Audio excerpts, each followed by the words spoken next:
And welcome. I'm Jerry Beth Nave, the Director of Relief Funding, and with me today are the other members of the relief team, Michelle Harless, the East Tennessee Coordinator, and Julia Hudson, the West Tennessee Coordinator. We are here today to provide information regarding the upcoming due date and submission of ESSER Planning Addenda. A few notes before we begin. We know that several of you have completed this process before, and also that some of you are new. There are no changes to the templates or the process since the September submission, but we want to take this time to share the information with you, whether it's a reminder or a refresher, or it is new learning. Next slide. The work we do in federal programs and oversight is grounded in the best for all strategic goals of the department. The work surrounding relief funds can certainly be found in the activities geared toward academics, student readiness, and educators. Our agenda for today. The first section is ESSER 3.0 required planning. We will talk about why we do this planning. Then we will dive a little deeper into the two required plans, the Safe Return to In-Person Learning and Continuity of Services Plan, which we have all come to call the Health and Safety Plan, and the ESSER 3.0 Public Plan for Remaining Funds. We have added a section, Tips for Stakeholder Engagement, as we continue to have questions around this. Finally, we will conclude with some checks for understanding and also some resources that will be available to you. ESSER 3.0 required planning, 6 monthly addenda. Why do we do this? We do this because it is federally required. These requirements can be found in ARP ESSER, which we all refer to as ESSER 3.0.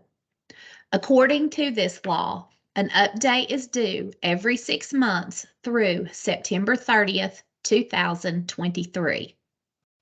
The LEA must seek public input on the plans, as the purpose is to constantly keep your stakeholders informed. All versions of your plans must be translated and publicly posted. And your plan must be approved by the department prior to posting on the publicly available website. Our last bullet is not part of the law, but just a note for you.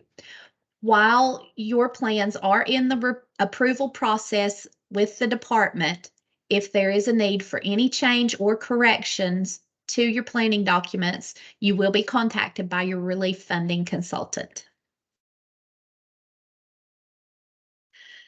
This next slide contains some information from updated US Ed guidance. This is from their frequently asked questions that was released on December 8th, 2022.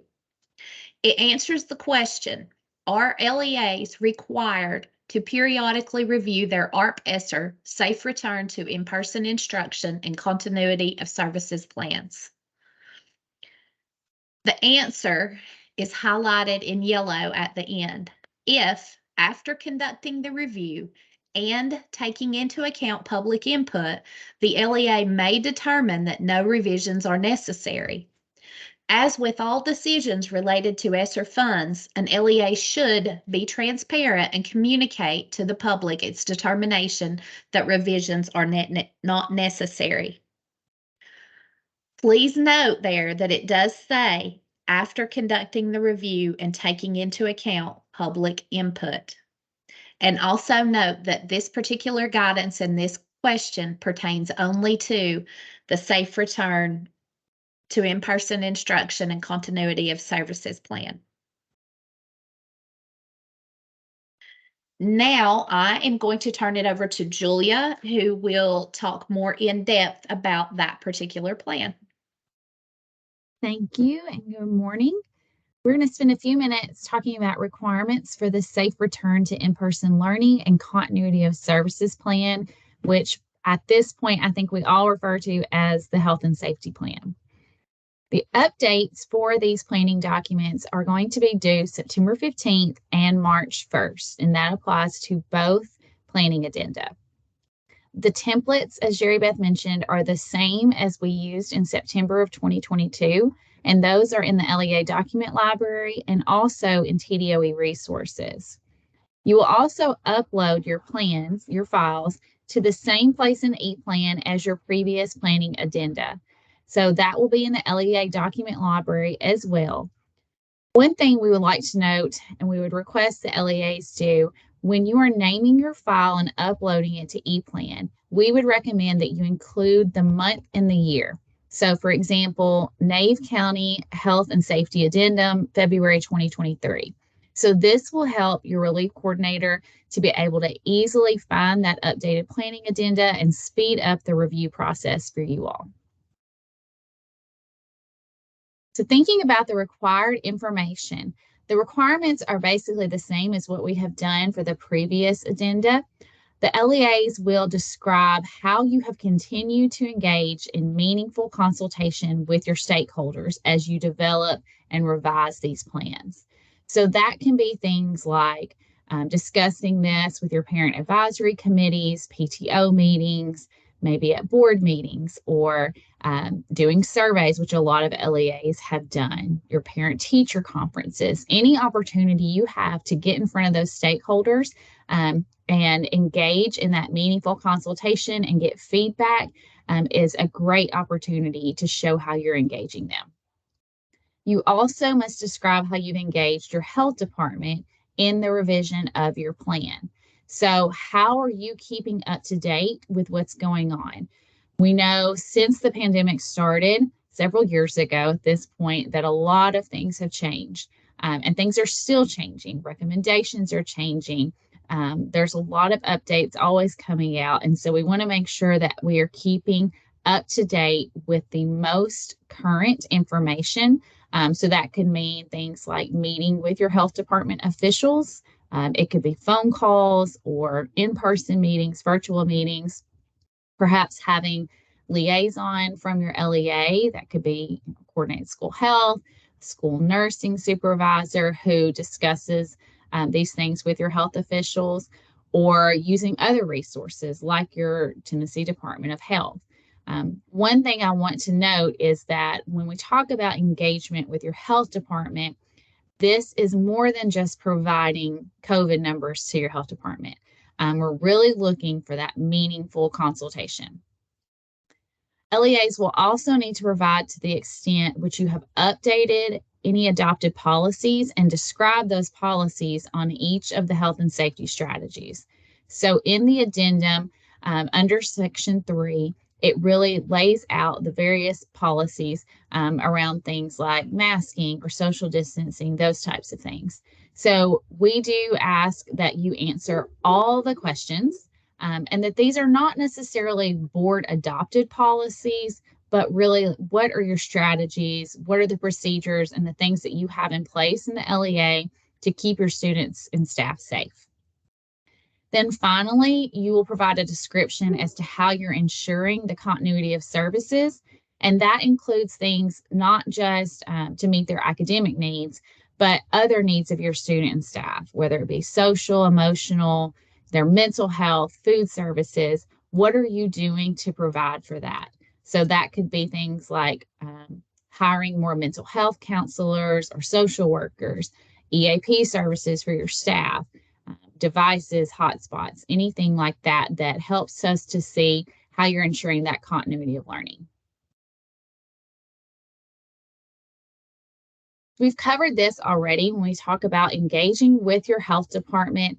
So getting that meaningful consultation with your health officials so that you are most up to date on the current protocols surrounding safe practices. Also, you must explicitly address each of those bullet points under question 3 about your policies and strategies. You need to revisit every question in the template so we make sure that we are addressing the most current health and safety issues as they relate to in-person instruction. Jerry Beth mentioned the updated US Ed guidance, and I wanted to reiterate what she said since this applies to the health and safety plan. So this guidance has allowed LEAs to determine if there are no revisions needed. We know that's been a question in the past. If things have not changed, can we just say no revisions? We will say that you can say you are not making revisions at this time. However, there's some stipulations to that. As we said, this only applies to the safe return plan, to the health and safety plan. LEAs have to review those plans and take into account public input before you make that determination that there are not revisions needed. You also must clearly communicate this to your public. If you determine that there are no revisions needed at this time, you can note that in your health and safety plan. However, we would ask that you please include the responses from your most recent update. So for example, if the school district has determined that they are not requiring masks, but perhaps you have them on hand if students or staff want to wear them, and that has been the policy for the last year. You can note that we are not making updates at this time, but we would also ask that you include that information from the previous update. I'm going to turn it over to Michelle to talk about the public plan for remaining funds. Thank you. So all districts are required to complete a plan for remaining funds every 6 months and upload the file to the LEA document library using the file path we have provided in this PowerPoint. The next plan is due March 1st. Districts will be using the same template from last September. So please note when naming the new file, it is recommended to include the month and year. The example we have here is Nave County Public Spending Plan, February 2023. For the budget summary page, the total amounts should reflect the FY23 carryover amounts for ESSER 2.0 and 3.0. The LEA will have 4 major categories to select from for the budget summary. You will use your discretion when choosing the most appropriate category. Funds will be reported in only one activity line.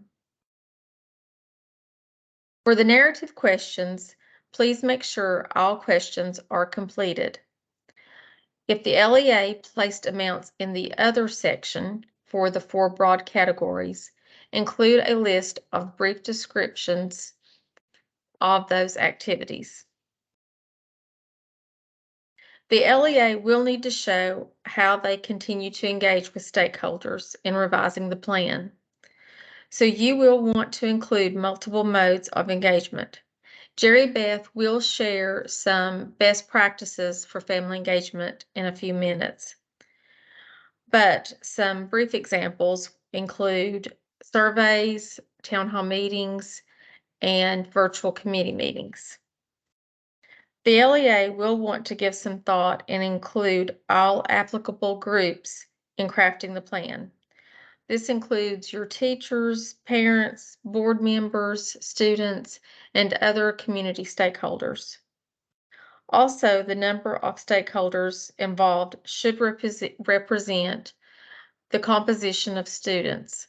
For example, if students with disabilities make up 15% of your total students, then 10 to 20% of your respondents should represent this subgroup.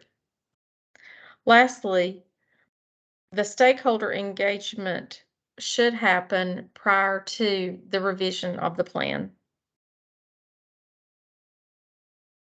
So just some quick reminders. The LEA will use the FY23 carryover amounts for ESSER 2.0 and 3.0, and those amounts should be found on your September plan. Please respond to all questions. The stakeholder engagement will closely align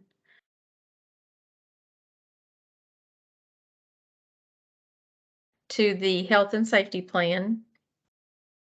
The stakeholder engagement will require multiple modes and meaningful consultation before and during the revising of the plan. And think about your various student subgroups and stakeholders who will need representation in revising the plan. Lastly, the plan will require local board approval, for which documentation must be kept at the LEA level prior to public posting. There is no specific form to upload for approval of the planning document. And now I'll turn it over to Jerry Beth to talk more about this stakeholder engagement. Thank you, Michelle. We have added this section for a couple of different reasons. We continue to get questions from various LEAs about ideas for engaging their various stakeholder groups. And we also know that this is an important piece of ARP-ESSER regulations and found in the law. And in the law, it does specifically state that multiple modes of engagement have been utilized, and the LEAs are also engaging typically underserved subgroups. So for those reasons, we do, like I said, receive a lot of questions. So we have tried to compile some different best practices, specific ideas that we have learned from various districts throughout the state of Tennessee. So here are some of the ideas for best practices. District leadership. We know that supervisors, directors of schools, principals, they have various types of meetings, whether they're in the community, whether it's advisory boards, different events, your own different school system events and meetings. So take those opportunities every chance you get. Have your speaking points about how ESSER funds are being used in the various activities. We also recommend at any time that it may be possible, get sign-in sheets and also keep a record of what feedback is received at those various events, as these can serve as evidence for you in any type of monitoring or oversight that may happen in the future. It's also very important to maintain your website. Keep your information updated and found in an easily located spot where anyone who wants to see about ESSER can find that. We also know that several LEAs across the state have either put a contact email or some type of form there that is available at all times for anyone who would like to give some feedback. Again, it's also very important that you track your input and keep that on hand as documentation. And again, just think of making use of every opportunity, whether it be open houses, you can even utilize sporting events, and we all know that social media is an excellent way to send communication out. On this slide, we have put some specific examples of stakeholder engagement ideas that we have seen from various LEAs across the state. We had one who held a virtual parent involvement session just through the ESL department with that particular stakeholder group. So they included an overview of the district's ESSER plan, and they also requested the family feedback and input. One LEA conducted virtual office hours at a regularly scheduled time so that they could use that to engage in meaningful consultation. One LEA held a director's panel with student leaders from across the district where they were given an opportunity to ask questions and state their concerns. We have had several who share ESSER updates in monthly or weekly district or school newsletters. We also know that several are sending updates, survey links, meeting invitations through their reminder applications or Skyward. We know there are various communication applications used out there, but those are a great way to send out that information to your stakeholders. Also, we've had different ones who use classroom discussions. They can gather student groups, student advisory boards, middle school, high school students, and get their input. And we also had one who sent a survey specifically to county government employees through that email listserv. Again, if you are searching for ideas for community engagement, you can reach out to us at any time. We are always seeing new and innovative ideas coming from LEAs with whom we work. Now, Julia is going to go over some checks for understanding with you. Thank you. All right. Question number 1. LEAs must have board approval before uploading their addenda to ePlan for review. Is that true or false? That is false. You do not have to have board approval before uploading to ePlan for the purposes of our review. However, you do need approval before you post these publicly on your LEA website. And as a reminder, there is no board approval form that has to be submitted to us. We just ask that you keep your documentation at the local level.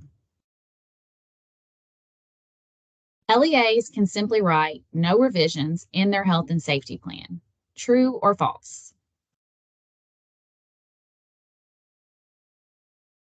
That is also false. If the LEA determines that no revisions are necessary, you can note that in your addendum. However, you should also include the responses from your most recent update. The planning addenda are due when? A, February 1st, B, March 1st, C, September 15th, D, both A and C, or E, both B and C.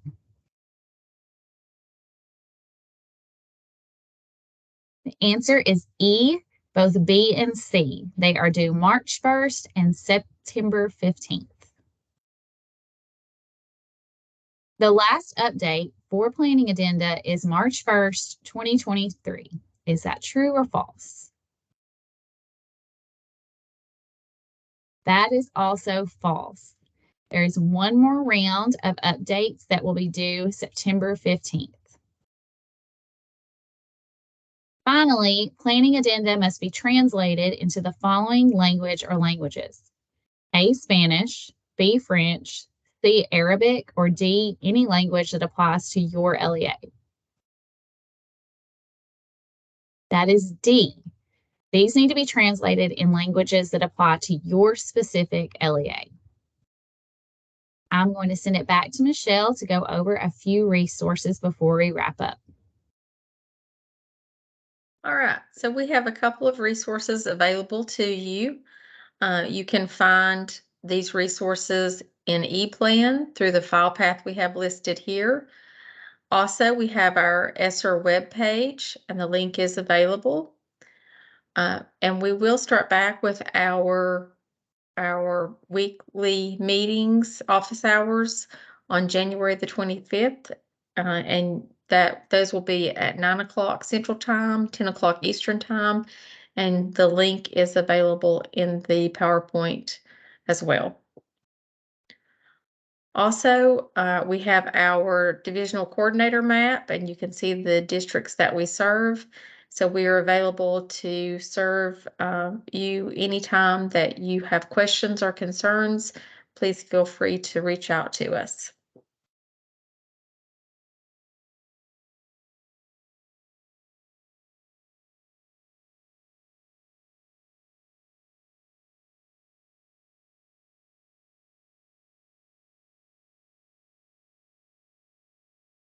Thank you for attending our presentation. Again, as noted, we will begin office hours January 25th. You may join at any time and ask questions. Also, feel free at any time to reach out to your divisional coordinator, and we will be happy to help you as you go through the planning addenda updates. Again, thank you. And finally, there is a link and a QR code to a survey for the presentation. We are always very happy to get your input as to how the presentation was. Again, thank you very much for attending.